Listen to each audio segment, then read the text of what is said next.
अस्सलामुअलैकुम दोस्तों, मैं हूं असलम आलम और आप देख रहे हैं गल्फ़ एक्सपर्ट। दोस्तों, अभी जब मैंने MOI सर्विस ओपन किया तो यहाँ पर एक मैसेज लिखा हुआ आ रहा है। इस मैसेज में लिखा है कि जुमा के दिन 7 दिसंबर सुबह 2 बजे से लेकर के सुबह 5 बजे तक मेंटेनेंस की वजह से ये सिस्टम बंद रहेगा। तो अगर आप लोगों को इस बीच में कोई काम हो जो सर्विस या मेतराज 2 के ज़रिए काम करना है तो उस काम को आप लोग 2 बजे से पहले कर लें। ऐसा ना हो कि आपको कोई ऐसा काम पड़ जाए, इमरजेंसी वाला काम पड़ जाए और इस बीच में आप करना चाहें तो काम ना हो सके।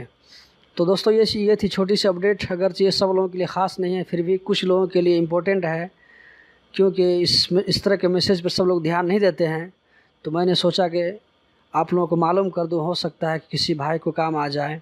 तो दोस्तों, आज शाम के टाइम में 5:30 बजे इंशाल्लाह एक और वीडियो मैं अपलोड करूँगा। तो आप लोगों से रिक्वेस्ट है कि उस वीडियो को भी देखें, और उसमें मैंने आप लोगों से एक मशवरा पूछा है, तो आप लोग उस मशवरे में ज़रूर मुझको जवाब दें। तो मिलते हैं अगली वीडियो में। अल्लाह हाफ़िज़।